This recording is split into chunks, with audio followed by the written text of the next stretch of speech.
Guys, നിങ്ങൾക്ക് നിങ്ങളുടെ കൂട്ടുകാരെ വെറൈറ്റി ആയിട്ട് ബർത്ത്ഡേ വിഷ് ചെയ്യണോ? ഇതുപോലെ വാ, എങ്ങനെയാണെന്ന് കാണിച്ചു തരാം.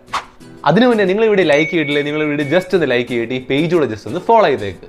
ഇത് ആദ്യം നിങ്ങൾ ഈ സൈറ്റിലേക്ക് പോകണം. ഈ സൈറ്റിന്റെ ഒക്കെ ലിങ്ക് എവിടെ കിട്ടുന്നത് ഞാൻ വീഡിയോയുടെ അവസാനം പറയുന്നുണ്ട്. ഇതൊരു AI വെബ്സൈറ്റ് ആണ്. അവിടെ ചെന്നിട്ട് നിങ്ങൾ ഹാപ്പി ബർത്ത്ഡേ ഡാഷ്, അതായത് ഹാപ്പി ബർത്ത്ഡേ എന്ന് എഴുതിയിട്ട് നിങ്ങളുടെ കൂട്ടുകാരന്റെ പേര് അവിടെ അടിച്ചു കൊടുക്കുക. ഞാനിവിടെ രാഹുൽ എന്നാണ് അടിച്ചു കൊടുത്തേക്കുന്നത്. അപ്പോൾ ഗൈസ്, അങ്ങനെ അടിച്ചു കഴിഞ്ഞാൽ നിങ്ങൾക്ക് ഇതുപോലത്തെ കുറെ ഇമേജസും പിക്ചേഴ്സും ഒക്കെ കാണാൻ പറ്റും. ഇതിലെ നിങ്ങൾക്ക് ഇഷ്ടപ്പെട്ട ഏതെങ്കിലും ഓർമ്മ നിങ്ങൾ ചൂസ് ചെയ്തിട്ട് അത് ഡൗൺലോഡ് ചെയ്യുക. ഞാനിവിടെ ഈ പിക്ചറാണ് എടുത്തേക്കുന്നത്. അപ്പം ഗൈസ്, അത് കഴിഞ്ഞ് നിങ്ങൾ ഈ സൈറ്റിലേക്ക് ചെല്ലുക. അപ്പോൾ നിങ്ങളുടെ സോഴ്സ് ഫേസിന്റെ അവിടെ നിങ്ങളുടെ കൂട്ടുകാരന്റെ ഫേസ് ഇട്ട് കൊടുക്കുക. ഞാനിവിടെ നെറ്റിൽ നിന്ന് എടുത്ത് ഒരു കൊച്ചു പയ്യന്റെ ഫേസ് ആണ് ഇട്ട് കൊടുത്തേക്കുന്നത് സോഴ്സ് ഫേസ് ആയിട്ട്. അത് കഴിഞ്ഞിട്ട് അടുത്ത കോളത്തിൽ നമ്മൾ റീപ്ലേസ് ചെയ്യാൻ ഉദ്ദേശിക്കുന്ന പിക്ചർ കൂടെ ഇവിടെ ഇട്ട് കൊടുക്കുക. നമ്മൾ ഇച്ചിരി മുമ്പ് ഒരു പിക്ചർ ഡൗൺലോഡ് ചെയ്തില്ലേ, അത് തന്നെ. നമ്മുടെ പിക്ചർ ഇവിടെ ജനറേറ്റ് ചെയ്യുന്ന വരെ നമ്മൾ വെയിറ്റ് ചെയ്യണം. അത് കഴിഞ്ഞ് നിങ്ങൾ അത് ഡൗൺലോഡ് ചെയ്യുക. അത് കഴിഞ്ഞ് നിങ്ങൾ ഏത് കൂട്ടുകാരന് വേണ്ടിയാണോ ഈ ബർത്ത്ഡേ കാർഡ് ഉണ്ടാക്കിയത് ആ കൂട്ടുകാർ ഇത് അയച്ചു കൊടുക്കുക. ആ ഫ്രണ്ട് ഉറപ്പായിട്ടും ഒന്ന് ഞെട്ടും. ഈ രണ്ട് വെബ്സൈറ്റ് ലിങ്ക് ഞാൻ എന്റെ ബ്രോഡ്കാസ്റ്റ് ചാനൽ അപ്ലോഡ് ചെയ്തിട്ടുണ്ട്. അപ്പോൾ അവിടെ നിങ്ങൾക്ക് ജോയിൻ ചെയ്ത് അവിടുന്ന് ഈ രണ്ട് ലിങ്ക് നിങ്ങൾക്ക് എടുക്കാവുന്നതാണ്.